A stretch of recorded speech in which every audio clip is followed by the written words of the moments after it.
He was definitely a man for all people, but he was a very personal person. I don't think many really knew who the inner soul of Tony Hsieh was. And he was Peter Pan. He really was a Peter Pan, and it's just a tragic loss. He is responsible for helping downtown Las Vegas find its feet again. Former Zappos CEO Tony Hsieh poured millions of dollars into the city while his company helped change online shopping. Friday night, Hsieh died after a house fire in Connecticut. Hsieh was really a local legend, and his unexpected passing at just 46 years old was a shock to those he most inspired. The investigation into how that fire killed Hsieh is ongoing. A lot of questions, not a lot of answers. Thank you for joining us at 6 o'clock. I'm Brian Loftus.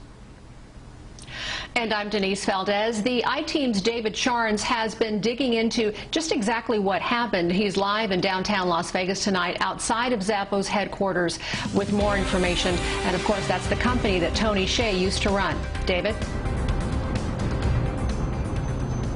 And Denise, Tony Hsieh just meant so much to downtown Las Vegas and his former employees here at Zappos. I want to show you the memorial that's been set up here. Some candles, balloons, and cards. Tonight we're learning his official cause of death is smoke inhalation, and radio calls between firefighters are helping piece some of this puzzle together. 500 people out for a fire inside of a house. One person barricaded inside of a room. The first sign of trouble came at 3:30 in the morning. Firefighters called to this waterfront Connecticut home for a man stuck inside a burning shed. It's going to be an actual shed that's attached to the exterior of the house, and the male is barricaded inside. He's not answering the door. According to real estate records, the home has guest quarters in the basement with a fireplace, kitchen, and attached shed which exits to a pool area. It's not clear if Hsieh was barricaded in the shed as radio transmissions indicate, or if he was somehow stuck inside. Fire officials tell the I-Team they had to force their way in to pull Hsieh out, and they say others in the house were able to escape. We have one victim being pulled from the fire now, unresponsive. Hsieh was later transferred to a burn center in another part of the state. The I-Team has confirmed the home is owned by Rachel Brown, a longtime Zappos employee. Records show Brown bought the house this past August, and according to those radio calls, it does appear the fire began in the basement, where, according to records, there's a fireplace.